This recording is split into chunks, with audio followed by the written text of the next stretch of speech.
My apologies for those that were looking. I had scheduled a Bible study at 1:15 on YouTube, but something happened with the stream and said it wasn't available, and I had to reopen uh, again. So I had to stop and reopen the live stream. In fact, let me. Is there a place here? Well, nothing here I can share. So just to let you all know, I had to stop and reopen the live stream. It's on my same channel, but it's a different YouTube address now. All right. So we're continuing our study in the book. We are continuing. We've been studying the book of Revelation.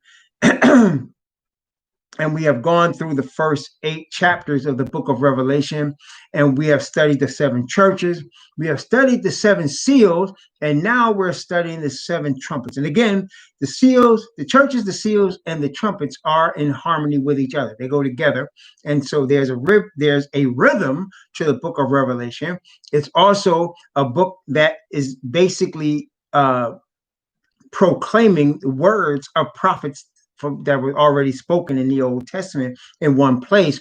It's re-proclaiming those words in one place in the book of Revelation. It is called the revelation of Messiah, revelation of Jesus Christ, a revelation of his true name, Yahushua the Messiah, that he received from his Father to show unto his servants things which must shortly come to pass. And as we talked about, the book of Revelation takes place, Shalom, book of Revelation takes place in the sanctuary of the third heaven, where Messiah is interceding as he sits by the right hand of the Father on behalf of his people.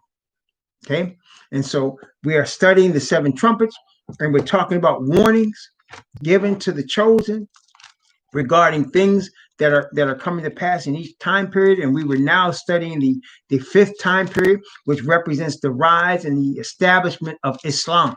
The rise and establishment of Islam is the 5th trumpet. Islam was fighting against Catholicism or Christianity from its beginning. It was, even though part of its founding was from the Catholic Church, it was like the Catholic Church went into a lab to experiment and create a religion, and the lab blew up and created a monster. And so what ended up happening is Islam spread in its own, and we saw this. Islam came in the 6th century. That's when it was started. And unfortunately, when there are myths and lies associated with Islam. For example, you ever heard people say Islam represents Ishmael and Judaism represents Isaac, when neither represent either? Let me say that again. You see the fights between the Palestinians and the Edomites that are posing as Israelites, and they say this is Ishmael and Isaac, when either or neither or neither or either. Islam did not come along with Ishmael. Ishmael existed 4,000 years before Muhammad. 4,000 years before Muhammad. It was no Islam. Ishmael was a follower of the God of Abraham, Isaac, and Jacob. He was part Egyptian, Hamitic. His mother was a Hamite, his father a Semite. There was no Arab in Ishmael, no Arab. Okay, his mother was a Hamitic person from Egypt, or Mizraim. His father, Abraham, is a Semite, a Hebrew from Eber. Okay, no Arabs here. Arabs are Semites, but they're not from that lineage. There's a lot of Semites. Okay, in fact, let me show you. There's a lot of Semites, but they're not all the chosen. They're not all the same. Okay, in Genesis, let's look at Genesis chapter 10. In Genesis chapter 10, we're looking at Semites, right? So we're looking at Genesis chapter 10 and beginning at verse 21. All the Semites come from Noah's oldest son, who is Shem. Okay, so that's what you call anti-Semitic. It's a misused term. We are using anti-Semitic as people that are against people that are followers of Judaism.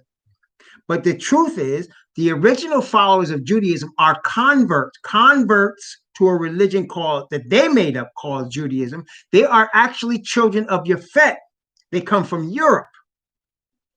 And when you speak anything they could perceive as against them, they call it anti-Semitic, but they're not Semites. They're from Japhet. And if you really ask them and they want to think about the question, they'll tell you that's the truth because they know they're not bloodline of Sem. They're bloodline of the other son, Japhet. They come from Europe. That's where Japhet's children settled. Okay, so let's take a look here first at Sem. Let's look at the Semites. Verse 21, unto Sem also, the father of all the children of Eber, the brother of Japhet, the elder, even to him were children born. So Sem is the brother of Japhet. Shem is the elder. When it says the elder, it doesn't mean Japhet. The Bible mentions them in order of their birth, and it always says Shem, Ham, Japhet. It doesn't say Japhet, Ham, Shem. It says Shem, Ham, Japhet. Every time you mention them, in order of their birth. And Noah had 3 sons. They were triplets. Shem, Ham, Japhet. Had them together. Okay? Shem was the oldest. Then come Ham. Then come Japhet.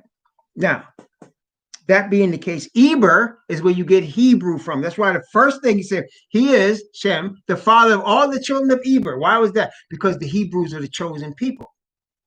From where the chosen people come. Abraham was a Hebrew. Okay, so let's take a look. The children of Shem, Elam, Ashur, Arphaxad, Lud, and Aram. So now, all of these children, there are 5 sons here. Elam, Ashur, Arphaxad, Lud, and Aram. All of their children are Semites. This is where you get the Arabs from. The chosen people came from Arphaxad, one of those 4. Not all 5 of them were chosen. But Sem had 5 sons. But only one lineage is the chosen people. The other 4 are what we call Arabs.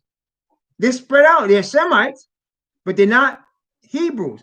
And now it focuses on Arphaxad. And Arphaxad begot Salah, and Salah begot Eber. Eber is where you get the word Hebrew from.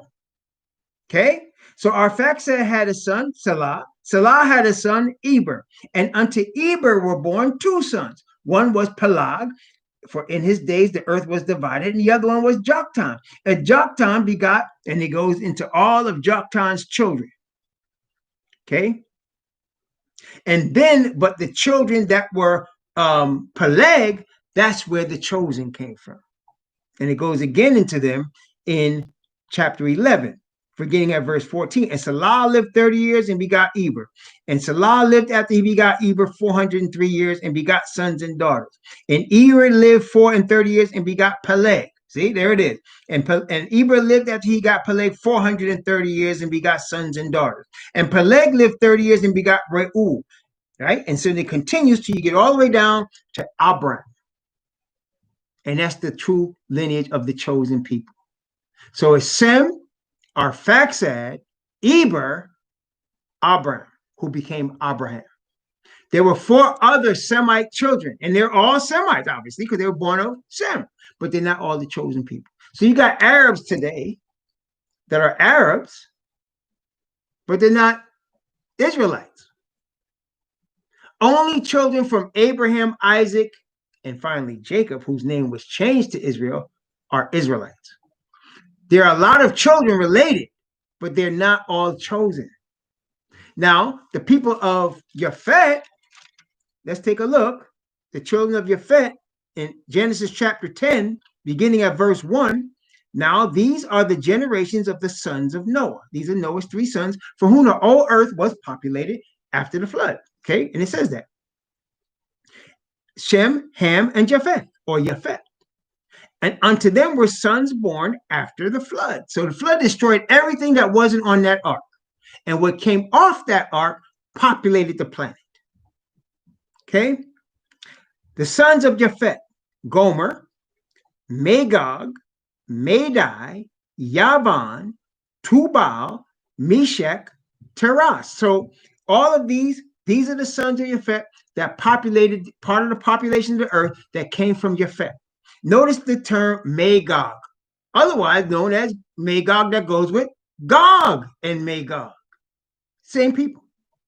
Madai, that's where you get Russia from. Look it up. That's where you get Russia from. Yavan, that's Greece. Okay? The sons of Gomer, Ashkenaz, that's where you get these people calling themselves Jews and they're not. Ashkenaz, they even say we're Ashkenazi Jews. That's what they say. Ashkenaz, because they come from Japhet. How can you be anti-Semitic against them when their bloodline is, they admit they're Ashkenazi? They come from Europe. They're not from Sam. Okay? You cannot be anti-Semitic speaking against them. That's a term that's misused. So again, Ishmael is not Muslim. Ishmael did not create Islam. Islam was created by Muhammad 3,000 or 4,000 years after Ishmael existed. People think because they wore golden earrings that they were Muslim. It's really silly. Ishmael went back with his mother to the land of Ham after he left his father Abraham. And he settled out there and had 12 sons. But they weren't the chosen. And that's what the father said. Told Abraham, I'm going to bless your son Ishmael for your sake. But he's not the chosen seed. From Isaac is the chosen seed. Okay?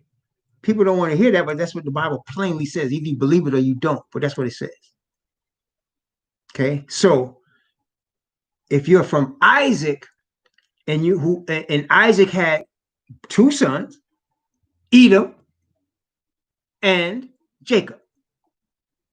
Now, those people from Europe, they took on Edom. They took on Edom. Edom was scattered throughout the earth, just like the rest. See, what most people don't understand. Ammon and Moab and Edom, the original people, they were all scattered, just like the Israelites were scattered. They were scattered from the land. Okay? But part of Edom went to Europe and taught people his perverted religion. And they took it and made Judaism. That's what the Edomites are. That's why they say they're anti-Semitic, because they're converts to Edom. So when the Bible speaks of prophetic utterance about Edom, it's talking about them. It even says they occupy my land. Let me show you. In Ezekiel chapter 34. Or it might be 36. Let me see. Let me show you. Ezekiel. It describes them. It describes them to a T. 36 it is. Watch what it says about the Edomites in the last days. It's prophetic utterance from Ezekiel. Ezekiel 36, beginning at verse 5. Watch what it says. Therefore, thus saith the Most High Yahweh, surely in the fire of my jealousy have I spoken against the residue of the heathen and against all Idumea. Idumea is another term for Edom. Idumea. Okay? Which have appointed, the Edomians have appointed my land unto their possession. What people have appointed his land to their possession? Only one. Only one people. Okay? With the joy of all their heart and with despiteful minds to cast it out for a prey. Then he says, prophecy therefore concerning the land of Israel, and say it to the mountains and to the hills, to the rivers and to the valleys. Thus saith the Most High Yahweh, behold, I have spoken in my jealousy and in my fury, because ye have borne the shame of the heathen. So the Edomites have taken over the land of Israel. Who is there taking over that land? Okay? I mean, it's not hard. Let me give you another witness. Obadiah. Obadiah. It's like a one-page book. It's really not even a book. But notice what it says about Edom in Obadiah. Who does this describe? So we already saw that it said that they stay in Yah's land. It's not theirs. They stay there and they took it over. Okay? Obadiah, verse 1. The vision of Obadiah. Thus saith the Most High Yahweh concerning Edom.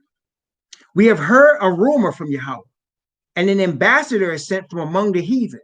Arise ye and let us rise up against her in battle. Behold, I have made thee small among the heathen and greatly despised. What people that are in the land of Israel now, that it doesn't belong to them, are small among the heathen in population, but greatly despised by the heathen. Wait, it gives you more. The pride of thy heart hath deceived thee, that thou dwellest in the clefts of the rock, whose habitation is high. In other words, they're in the high places of the earth. They dwell in land that belongs to Yah. They're despised among the heathen in their small and rural population. How many people does this describe? How many? Come on. So it tells you who the Edomites are today. The original Edomites have been scattered from the land. They've been scattered off the land. Okay. So have the Moabites, so have the Ammonites. Matter of fact, Moab and Ammon said they were taken in possession by people of the east. In fact, let me just give you that real quick. It said they were taken in possession by people of the east. This is Ezekiel chapter 25. Ezekiel chapter 25. Talking about, now the first part is talking about Ammonites. Verse 3. Say unto the Ammonites, hear the word of the Most High Yahweh. Thus saith the Most High Yahweh, because thou saidst, aha, against my sanctuary, when it was profaned, and against the land of Israel, when it was desolate, and against the house of Judah, when they went into captivity, talking about Ammonites, which is now Jordan. Behold, therefore I will deliver thee to the men of the east for a possession. They shall set their palaces in thee, and make their dwellings in thee, and they shall eat of thy fruit, and they shall drink thy milk. The men of the east of Jordan. When you go east of Jordan, where are you going? Saudi Arabia. Where else you going? India. Where else you going? Asia. All of them people from the east. A lot of the Edomites, the Ammonites were scattered there. Scattered there. What about Moab? What about Moab? Let's continue. Moab, verse 7. Behold, therefore I will stretch out my hand upon thee and deliver thee for a spoil to the heathen, and I will cut thee off from the people, and will cause thee to perish out of the countries, and I will destroy, and thou shalt know I am Yahweh. The original people have been scattered. All of them. So the Edomites have now, the surviving of that is in Judaism. Judaism is Edom. Okay, Judaism is Edom. They're in Yah's land. They don't belong there. They, just like Noah's prophecy, they shall dwell in the tents of Shem. That's what it says about them. It said, Yah shall enlarge effect, and he shall dwell in the tents of Shem.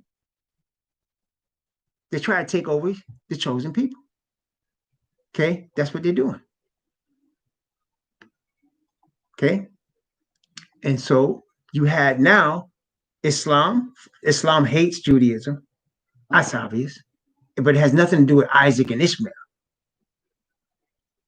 Okay, and Islam also hated Catholicism and Christianity, which is why you got the Ottoman Empire. So now you have a situation, or you had a situation, where the the Muslims fighting against the Christians, and then Judaism fighting each other. Judaism has joined forces with Rome.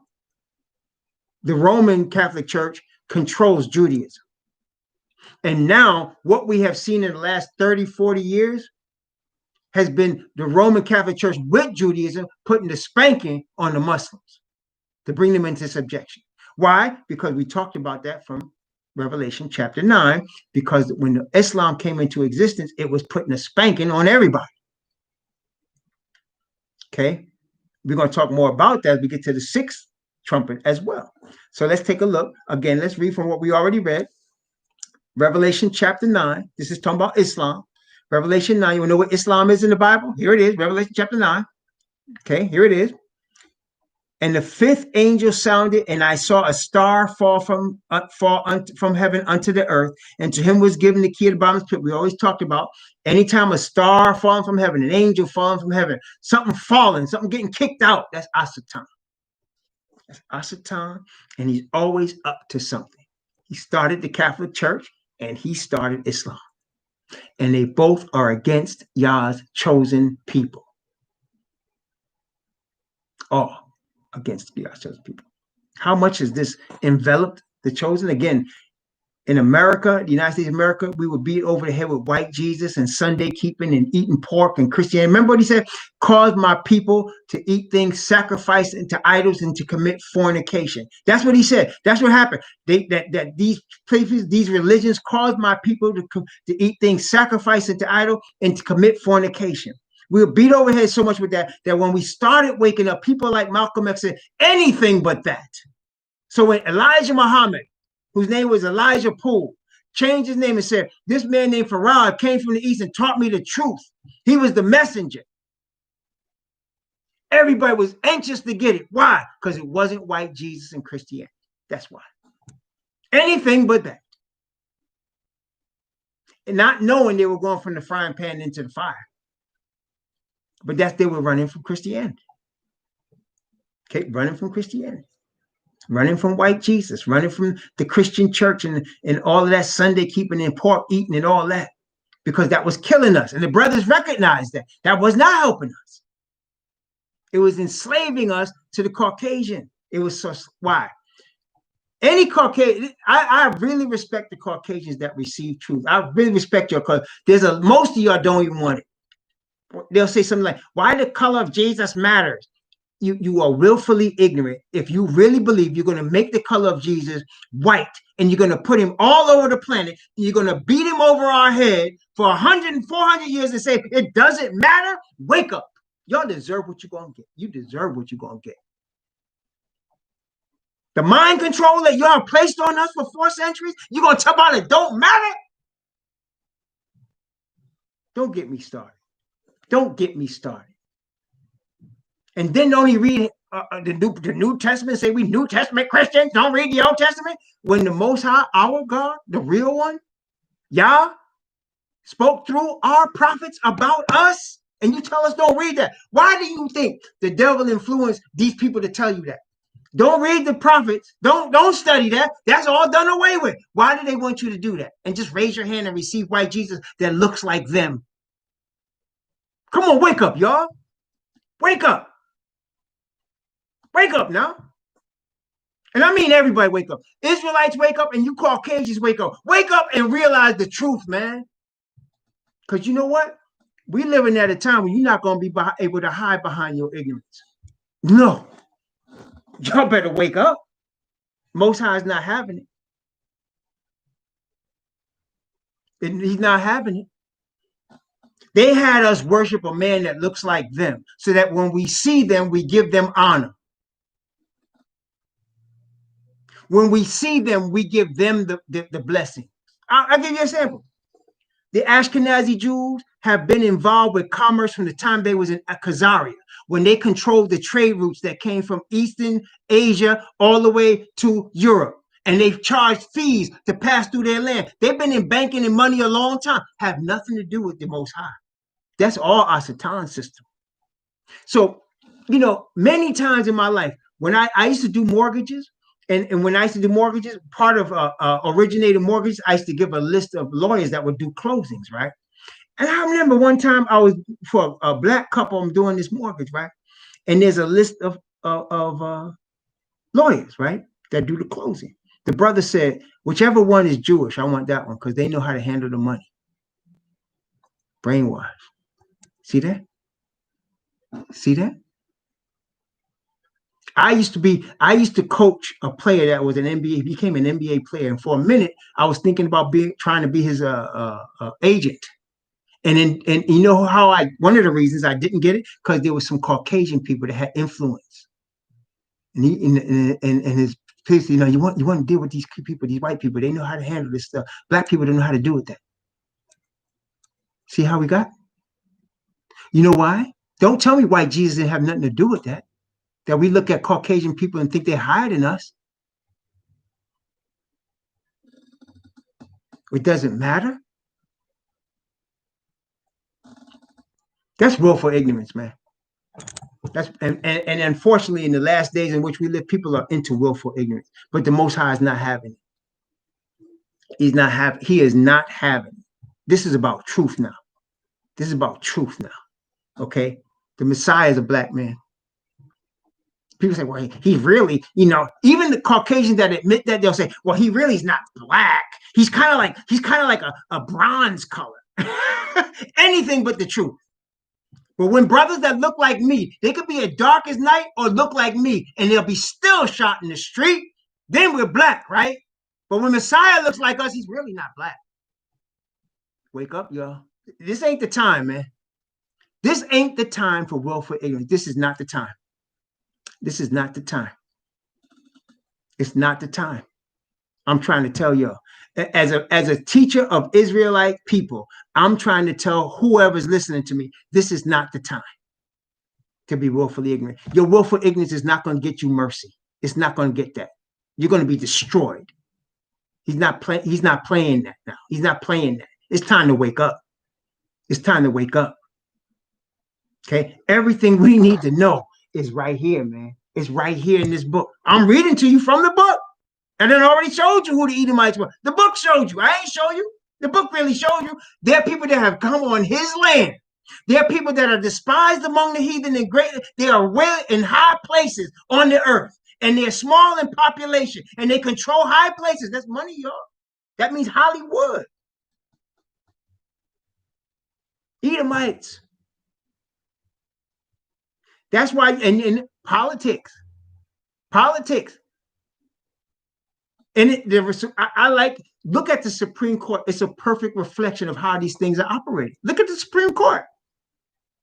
There's 9 justices of the Supreme Court. 7 are Roman Catholic Jesuit trained people. 2 are Ashkenazi. And that's about how this thing is running.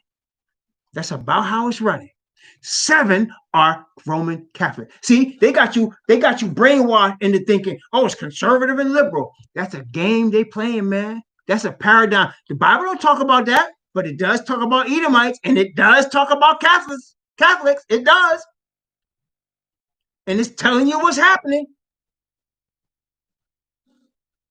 Don't get caught up in MSNBC and Fox News and Ben Shapiro and whatever other fools they got. These people are professional propaganda merchants. That's what they are. And they're paid to brainwash people. They're paid to cause especially the poor to be brainwashed in their desperation. They're paid to do that. Hitler had Goebbels to brainwash the people in Germany. You understand? He had Goebbels. Now you got a whole bunch. Goebbels, you mentioned Goebbels. Oh, you're mentioning the Holocaust? Man, please. Them people ain't Semites. I'm sorry that they got killed. I don't think it was 6 million of them, but I do know at the end of World War II, 250 million people died. Japanese people, Russian people, Polish people. It wasn't just them. Why they get our land? Because it's planned, y'all. Balfour Agreement. It's planned. And it's all good. It's all good. All you FBI agents listening to me now, let me tell you something. You ain't got to worry about me. You got to worry about my Messiah, though. He getting ready to come and spank y'all. And I'm looking forward to it.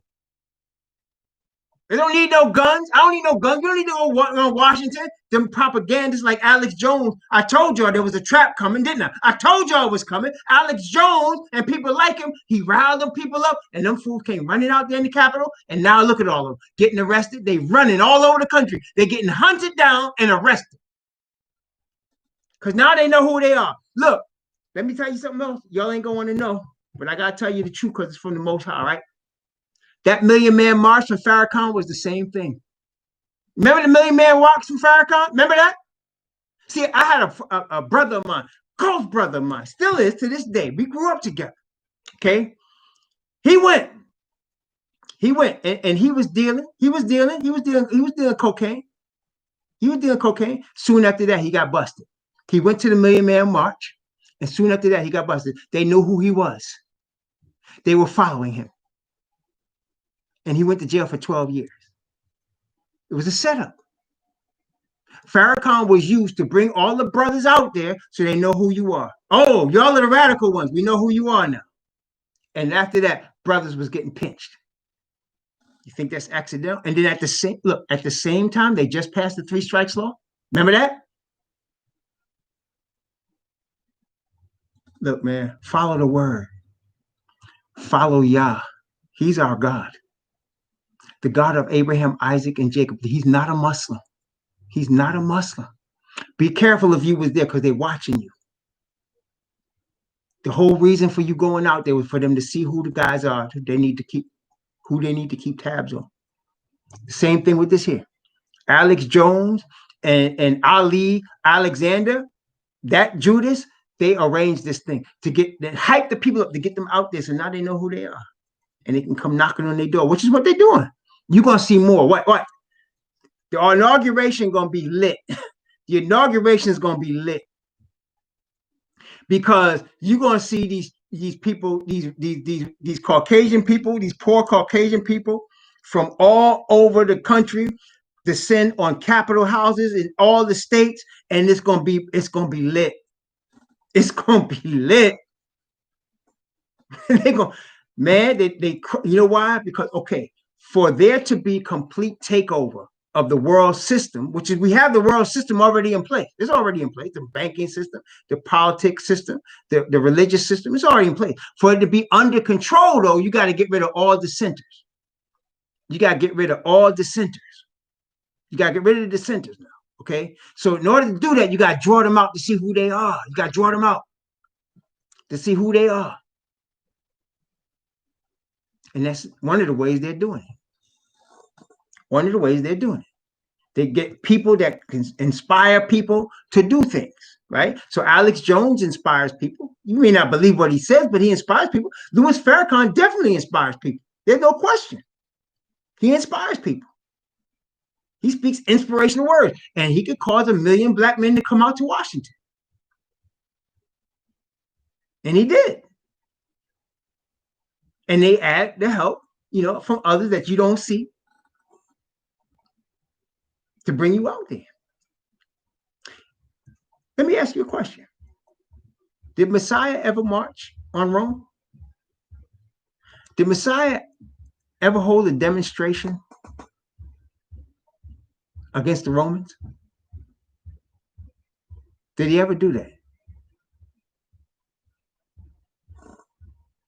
Did the Father in all of Israel's history ever say to Israel, I want you to go and march on Babylon. I want you to go and march on Greece. Why? He's not worried about the kingdoms of this world. He's going to destroy all these kingdoms. Remember what he told Isaac? I'm going to give you all these kingdoms. He told Isaac that. This is after Abraham, his father. He said, I'm going to give you all these kingdoms. You're not worried about these kingdoms. Messiah didn't even go and teach heathen. He didn't even go teach them. He was teaching Israelites because that's where the key is right there. It's with the Israelite people. It's with the brown people. It's with the people that have been despised and placed in slavery. The key to this future is in them. And I know it's hard for y'all to believe because we've been so maligned, so brainwashed. But that's the truth. That's the truth about it. Okay. And I'm not worried about convincing anybody of that. That's the Father's job. His spirit is convinced. My job is to teach it. And that's all I'm gonna do. I'm not arguing with nobody. I don't fight with nobody about this stuff at all. Do what you want. Only time I will come back at somebody is when I think they're being sincere and I want to bring them the truth. But if you want to argue and fight and debate about stuff, and that came from Rome. Debate came from Rome, y'all. Catholic priests would debate with each other. William Tyndale, people would debate. Martin Luther and them, they debate to find out truth. We don't need to debate. Truth does not come. People do not get converted to truth as a result of debate. When you hear people debating in these camps, beware. They're not, it's because they're black don't mean they belong to the Most High. It's his spirit of perfect righteousness and his truth of his word, period. It's not complicated. Don't let nobody throw you off. That's what this is about. Okay? It's not complicated. And let me tell you something. Righteousness is going to win. Righteousness is going to win.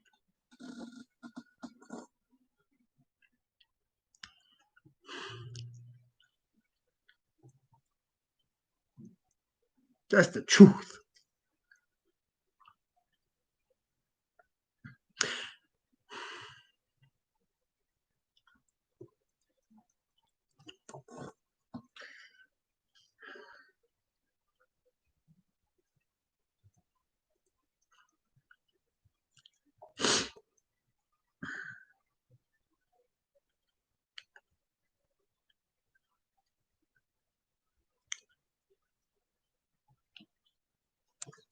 Okay.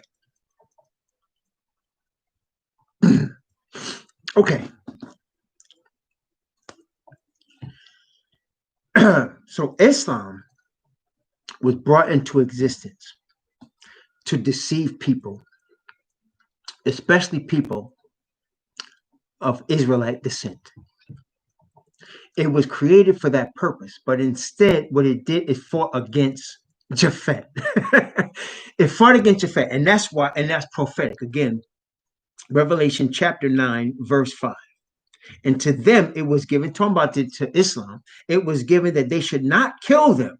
They couldn't kill Christianity. They couldn't destroy Christianity. The fight of the Muslims against Catholicism and against Christianity wasn't going to destroy Christianity. And why was that? Because Christianity is the crowning jewel of the devil. It's his crowning achievement. Islam was not meant to be that. Okay? Watch. To them it was given that they should not kill them, but that they should be tormented 5 months. 5 months, again, is 150 years. 5 months, 150 days, 30 days a month, times 5, 150. Each day for a year, 150 years, which represents basically the time frame of the Ottoman Empire. If you look up the Ottoman Empire, it ranges from 148 years. Some people say 153 years. The Bible says it's 150 years, and that's what it was. It was between 1299 thereabout and somewhere around 1449, 1450, and then the official fall of the Ottoman Empire was 1453, and that's the 150 years that the Bible is talking about here. Okay, starting 1299, fell in 1453, but that didn't stop the influence of Islam.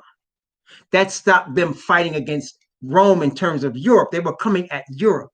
And at the time of Martin Luther, if you recall, at the time of Martin Luther, the kings, the French king especially, but it wasn't just him, they were trying to convince the Lutherans, because the French king was Catholic, he was trying to convince the Lutherans and the people that were now following Protestantism to join with them in fighting against the Muslims, because the hordes of the Muslims was fighting against Europe, and they were threatening to come in to overrun Europe. They had already overrun most of what we call the Middle East already. They had already come into what we call Africa already, and they were threatening Europe, and there were battles between them. Okay, there were battles, and the Europeans was trying to recruit the people that were not Catholic but had left the Catholic Church to become what they call Protestant, or protesting the Catholic Church, to join them in fighting against the Muslims, because they were afraid the Muslims would take over, because they were very aggressive, and they still are. It's amazing they call themselves a religion of peace, and they spread their doctrines by violence. They really do. A lot of brothers convert to Islam in prison. And some really believe in Islam when they convert to Islam in prison. They really believe it. Others do it for protection. That's the truth about it. Why? Because if you got to join a gang to be protected in prison. And everybody respects the Muslims because they are known for retribution. They have a reputation for that.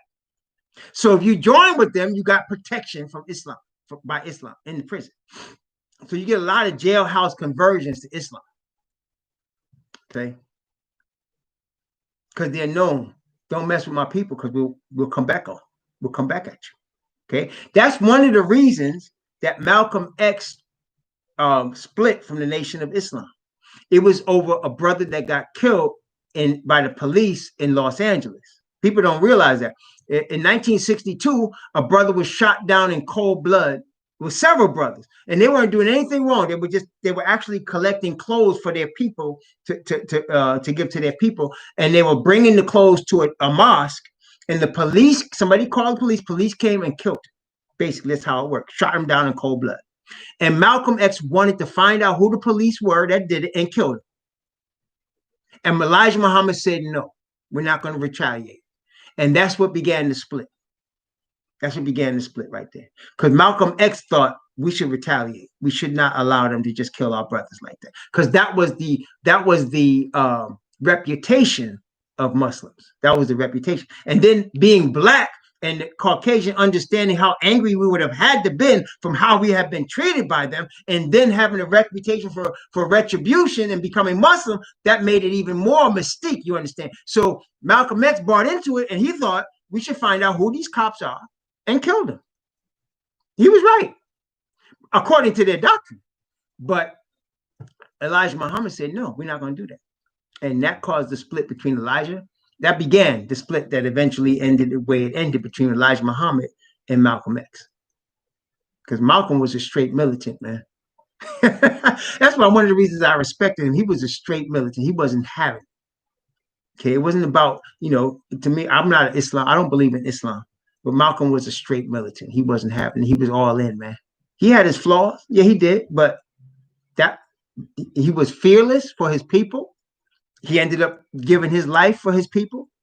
And he was straight militant. Same thing with Khalid Abdul Muhammad. That brother was straight militant, man. And I believe he was poisoned. The thing about Malcolm and Khalid Muhammad that caused their downfall, aside from not understanding what we know now is true, but that caused their downfall, is both of them believed in armed resistance against the powers that be.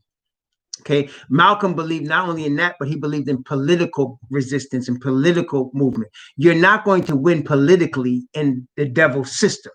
You're working on his ground. When you're dealing with politics in America, you're working on the devil's ground. That's his game right there. Our kingdom, the kingdom that we are part of, is the kingdom of the Father Yah. That had nothing to do with this world system. That's why Messiah, and that's why also the 144,000 are going to be convicted and condemned. It's treason to say there's another kingdom besides Caesar. Remember what they said? He said, this man spoke against Caesar. He says he is a king. And there's only one king. This is our fathers said that about the Messiah. This man spoke against Caesar. And they came to Pilate, if you let this man go, you're not Caesar's friend. Because this man said he's a king. And what are we saying now? Father is going to have a kingdom he's going to send Messiah here to destroy all of these kingdoms. That's treason. We're not doing anything. We're just saying what we believe, right? That's enough. When they want to get us, they're going to get us with it. That's enough. But we have to say it because it's true. Messiah is going to come and destroy all these kingdoms. That's what the word is telling us.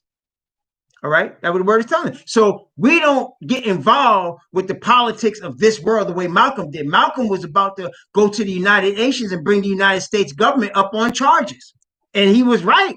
But it's not, he didn't have the force with him. The prophetic was against him. You can't do that. No, that's why he was killed.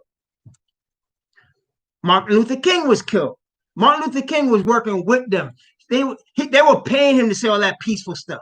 But then the year before he died, he spoke against the Vietnam War. He was speaking against it and how it was exploiting black people. He was speaking against the Vietnam War. And then he said, listen, they gave these Caucasian people that came and talking about lifting them up by their bootstraps. They gave them money. They gave them equipment. They gave them land. And they didn't give us nothing. And he said, we're going to Washington to get our check. Then he was killed.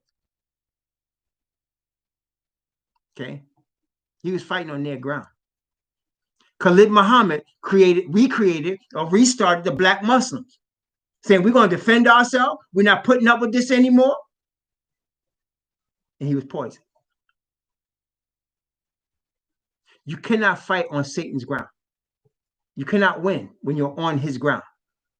Messiah said, on this rock, on Messiah, the Hebrew Messiah of the line of the tribe of Judah, I'm going to build my church, which is my nation. Church is not no building. It's not no denomination. It's a nation, a scattered nation. And the gates of hell shall not prevail against it. So when Messiah leads us into battle, that's when they have a problem. Right now, our goal is to receive righteousness and truth from Messiah, to come back to our God. We don't have to worry about Republican and Democrat and liberal and conservative. White Jesus and salvation by raising your hand. We don't need that. We got a God. And he's got a kingdom. And he has chosen Messiah to take the kingdom. You understand? So we don't have to worry about that stuff. Don't get involved with that. Don't worry about that.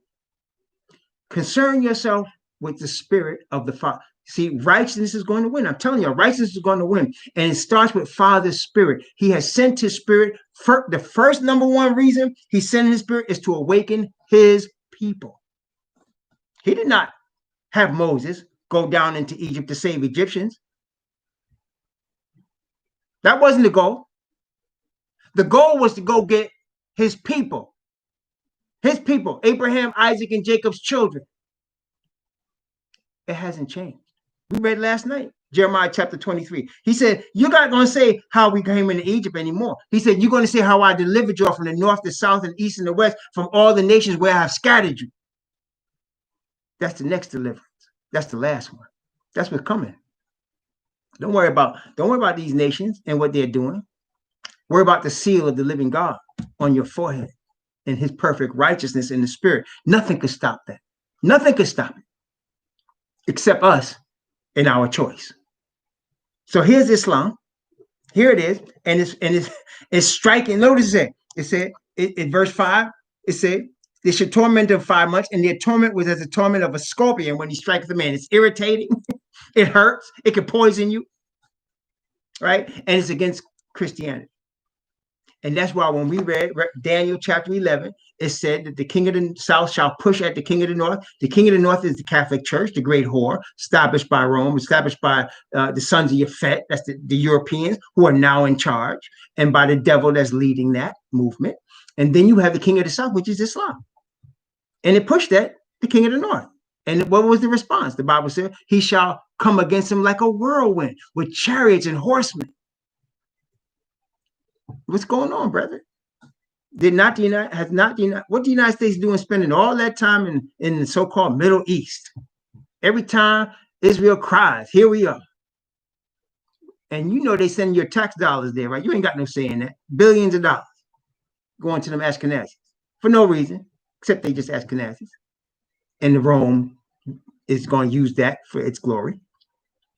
But all of Iran, Iraq, Afghanistan, Saudi Arabia, either you in or you out. Saudi Arabia is in, Jordan is in, Iran and Iraq are out. They're not recognizing Israel. So that what happened? They get spanked. Afghanistan was out. They're not recognizing what happened. They get spanked. See, brethren, it's already here. Not, it's coming. And if you Israelite and you in the United States of America, you know it's already here. How many of us got to be put in prison? How many of us are in the ghettos? And how does a ghetto get formed? What is a ghetto? How does it get formed? How does it get formed? A ghetto gets formed. First, you section off a section of geography, of real estate. You section it off. How do you section it off? Very easily. You don't give loans to that. You make the housing cheap. You flood it with drugs. You don't send police there to protect and serve, but to kill. You also give guns to the people of the area, and they can kill each other over drugs that you send there. You tell the people, I will help women and children with SNAP benefits, but there can't be no man in the house. And then you take the men that you don't kill and you put them in jail. You pay the teachers you pay them below wages. You don't give them any support to teach the people. You give them old books and no computers and nothing. And you make it discouraging for the kids to go to school in the first place. And you do this not for a couple of years, for decades, scores of years, so that multiple generations grow up like that. You skimp on the city services. You don't pick up their garbage like you pick up the other people's garbage. When a building burns because they can't get insurance, you just leave it burnt out. You don't fix it. That's how you create a ghetto. And then you put the people you want there. They can't afford to live anyplace else. If they would, you let them go. If you can afford to live in a rich place, go kill yourself and try to live there. But most of us end up where we can afford to live. And those places are traps to kill us. You understand? That's how it's set up like that. I remember when I was a teenager, not a teenager, I used to actually minister to teenagers. I wasn't a teenager then. And I told them, I said, the Cribs, the Bloods and the Crips work for the same people. The people that are above them toss the drugs into your streets and let you fight over the territory. Well, whether you kill each other or not, whether your side wins or not, they still get paid. That's how the game works. And in the meantime, they're killing you or letting you kill each other. Why? Because you're scrambling for the crumbs. You're scrambling for the crumbs. You understand? You're scrambling for the crumbs. They're getting paid. We don't have money to get ships and bring tons of heroin from Afghanistan. We can't fly planes and bring cocaine from Central America. We don't have the money for that. So how does it get to the poorest people? How does it get to the poorest neighborhood when we don't have money to do that? You got to have means to do that. This is a setup. Then they put the propaganda out. See those people? They can't take care of their own neighborhood. Look at that. They kill each other. That's black on black crime. Look at that. Most of them in jail. Look at that. They're animals. You set that up, you create that, and then you propagate it.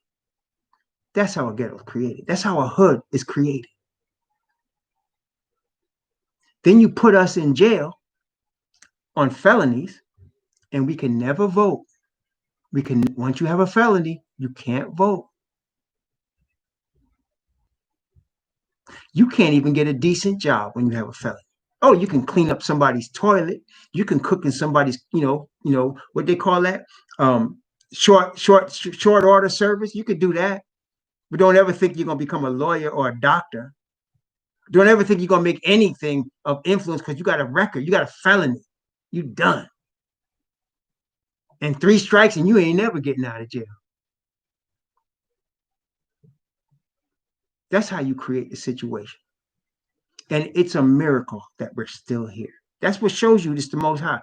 They have tried to destroy us, tried to eliminate us, and we're still here. I don't care about this, what they got now, the COVID vaccine. You know they're trying to kill us, right? Come on, you know they're trying to kill. I ain't worried about it, though. We're still here. We're not going anywhere. Not because we're just the strongest people. It's because the Most High has chosen us. We're not going anywhere. 144,000 coming from among us. We're not going anywhere. That's what's scaring them. Can you imagine how scared they got to be? How scared do they have to be? They know everything. The powers that be, the rich Caucasian Ashkenazi, know what they have done to us. They know the system they've developed. They know, and here we're still here. They've tossed our children like in Egypt to the Nile River, and we're still here because it's ordained of the Creator. And there's nothing they could do about it. Nothing Satan could do. We're going to still be here. We're not going anywhere. It's the Father's will.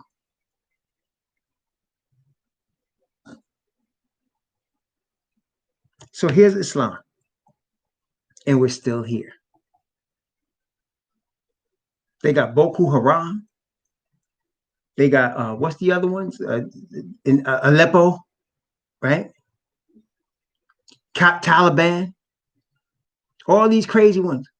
We still here. We still here.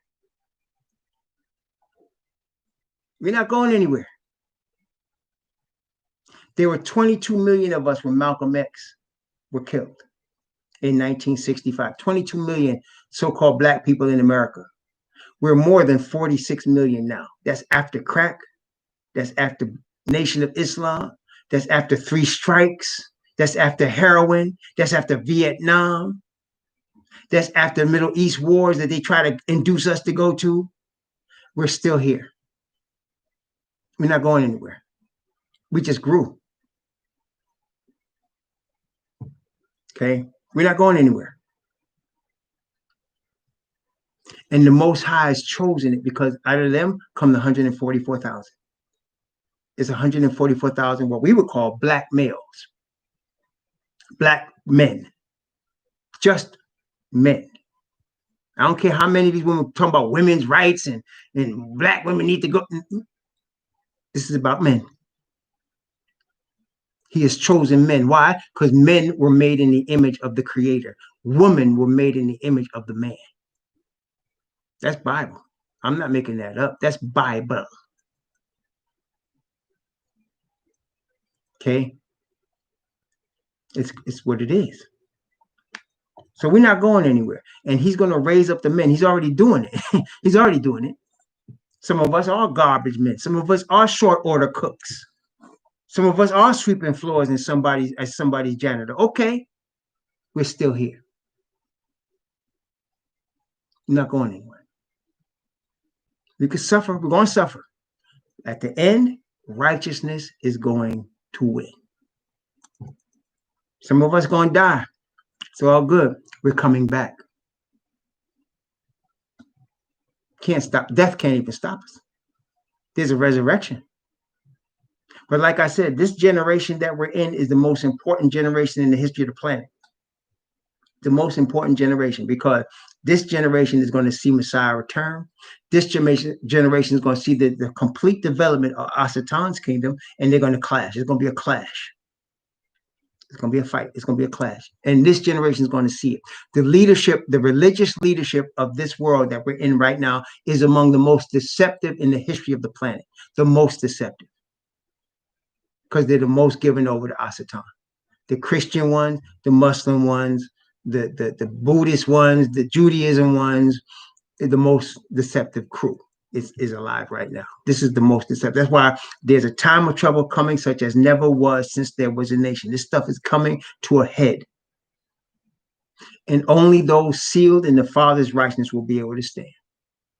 That was the question that was asked. Revelation chapter 6, verse 12. Right? It said, who shall be able to stand? The answer, hold the wings until we seal the servants of our God in their foreheads. And I heard the number of them that were sealed, and there were sealed 144,000 of all the tribes of the children of Israel. You cannot stop it. It's not going to be able to be stopped. It's ordained of the Father. It's ordained of the Father. He's going to bless us. He is blessing us. He's awakening us with knowledge.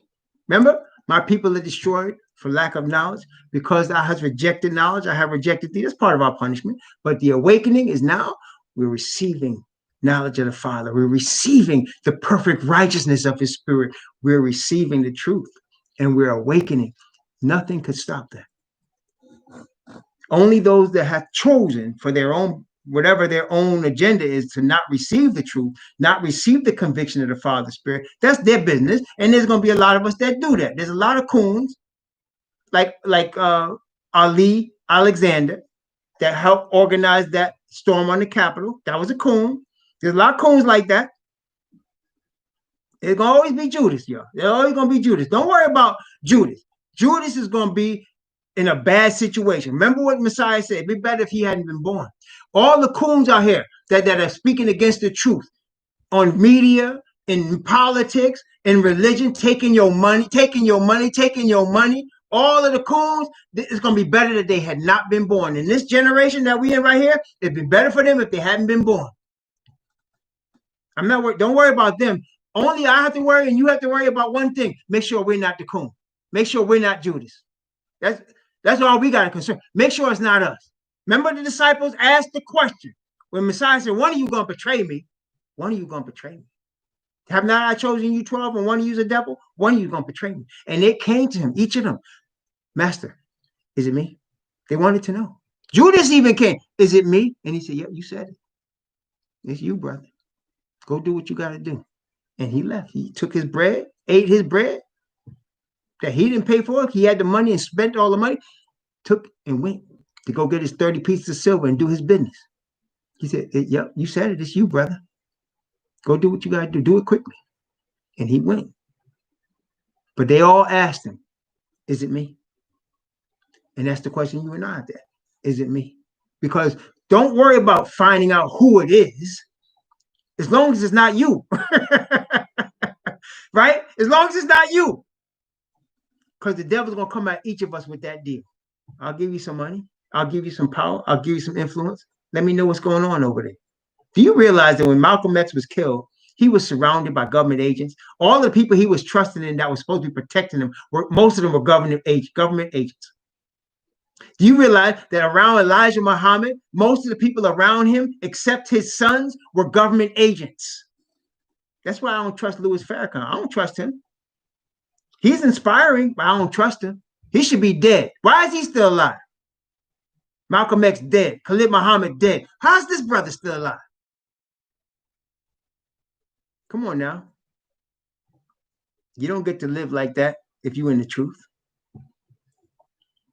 Just being honest. Why is this man alive? Yeah. Anyway, Revelation chapter 9, verse 7, verse 6 and 7. In those days shall men seek death and shall not find it, and shall desire to die, and death shall flee from them. What does that mean? That means they're going to be tormented. But the Christians and the Catholics at that time, when the Ottoman Empire was being established, they were tormented so badly that death would have been better than what they was getting. The threat of the Muslim takeover was like that to them. It was heavy on them. Okay, that's why I said, and for 150 years they had to fight against it. That's why even to this day, Ottoman Empire been dead for a long time. It's been gone for more than 600 years, 500 something years. It's been gone, right? But they still spanking the Muslims. They will never forgive you for that. They will never forgive you. If you're a Muslim, don't ever think Catholics are your friend. They will never forgive you for the Ottoman Empire. They will keep coming at you until you submit to Rome. And even then, they despise you still.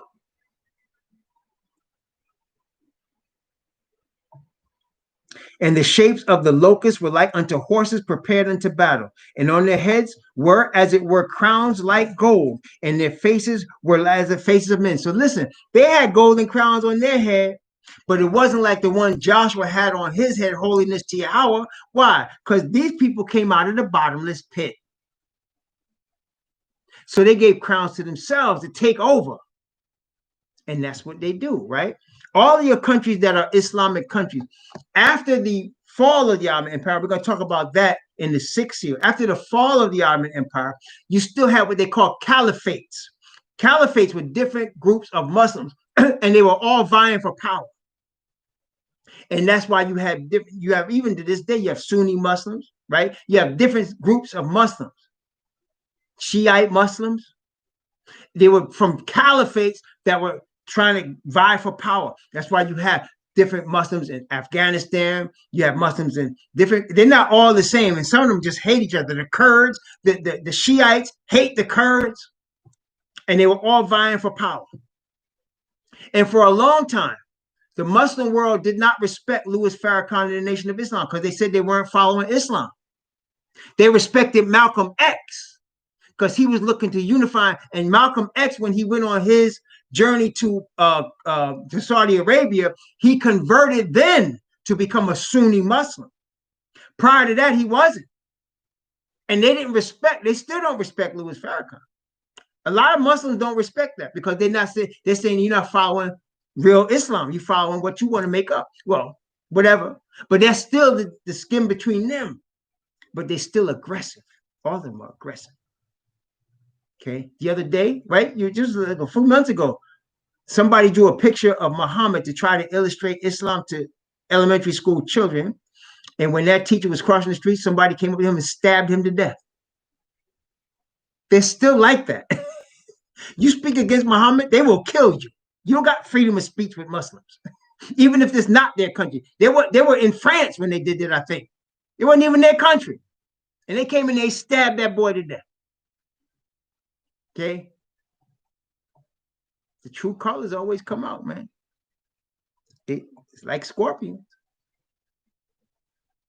Religion of peace, huh? Okay.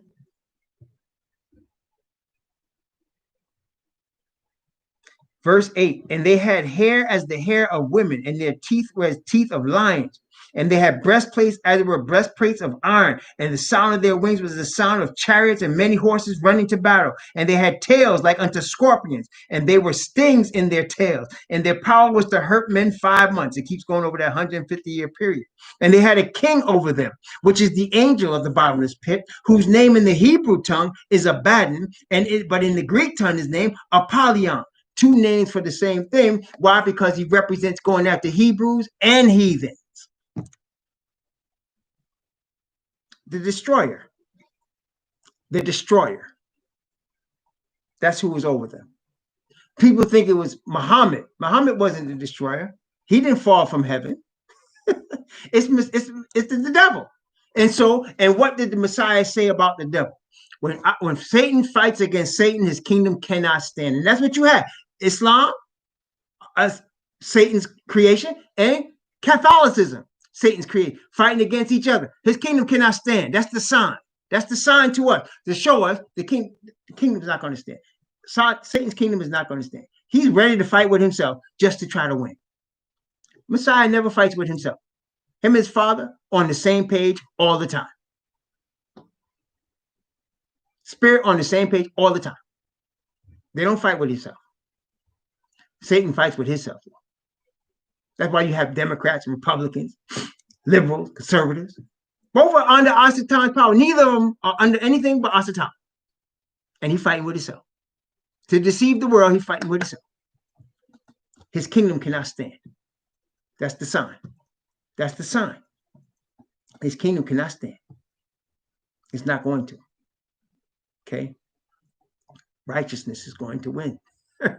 Only those with Father Yah under the Israelite nation, the scattered nation, the olive tree. When you're with them, you're okay. You may not look okay, but look, did Gideon look like he was going to win with 300 against 200,000? Did he look like he was going to win? No. Did Israel have a chance, hemmed in with mountains on both sides and the Red Sea beside them, and here comes the strongest army in the world, the Mizraim army, which was of Egypt at that time, the strongest army in the world? They were coming at them to kill them. Did it look like they have a chance? No. But yet victory came. Both sides. Both times. Victory came. Victory came. Okay. Joshua's, they said there's Anakim there. The giants are in the land. They got iron fenced cities. We can't beat them. Joshua and Caleb said they bred for us. Just give us permission. We go take it. And the people were ready to kill him because they said that. But then 40 years later, here come old Caleb, man. Caleb said, listen, nobody wanted to deal with the hill that was Jebus because it was in a mountain. And they were in the top of that mountain, there was Jerusalem. It was Jebus. And Caleb came up to Joshua and said, remember what the Most High said about us, that you and I were going to get into the kingdom 40 years ago? Remember that? He said, I'm 85 years old right now, and I'm just as strong now as I was then. He said, give me permission, I'll take that mountain. And he did. It's not about the numbers, brethren. It's not about how many of us there are.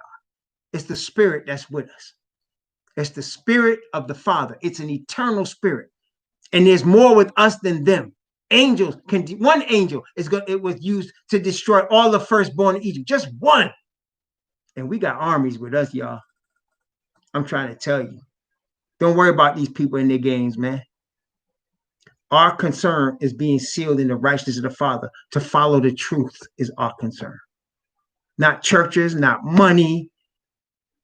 Our concern is because this whole system is about to be, it's going to be overrun and destroyed. It's going to be destroyed. Pretty soon, money is not going to be. Even right now, right?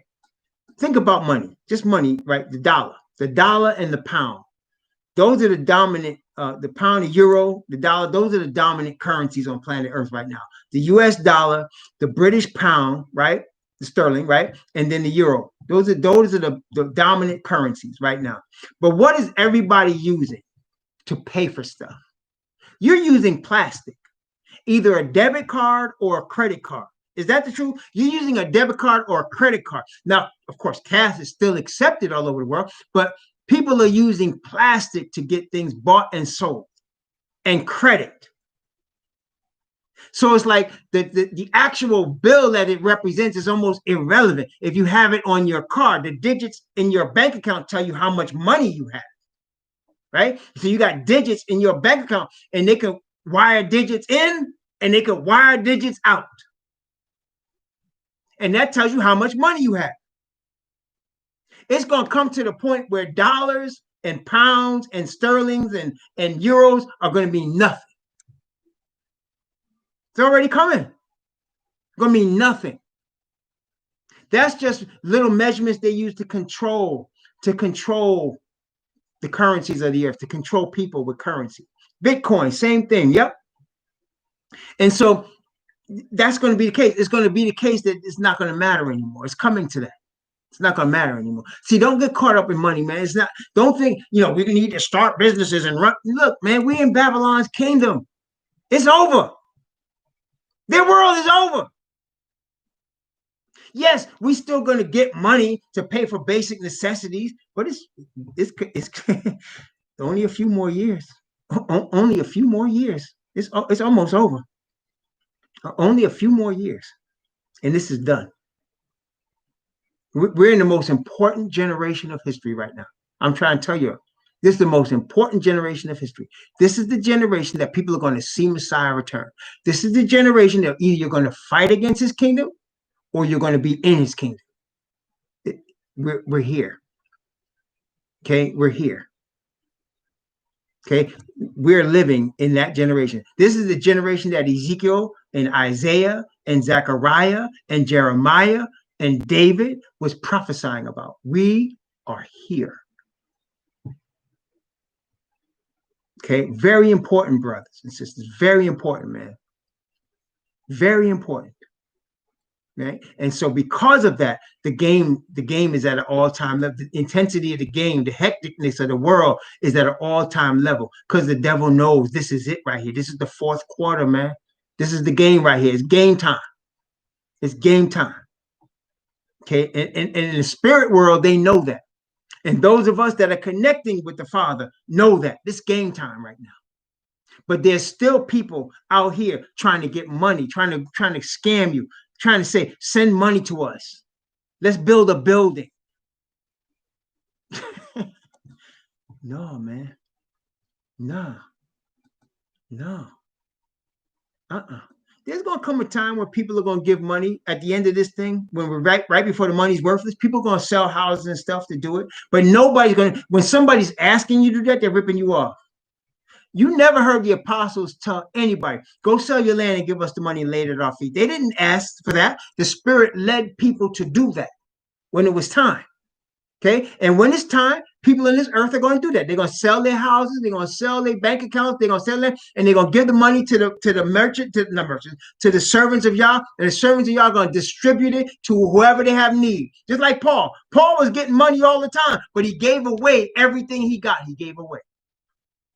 He gave it away to the people that were poor, the people that needed. He didn't have anything, but he could have been rich if he wanted to, if he kept what they were giving him, but he was giving it away as fast as he got.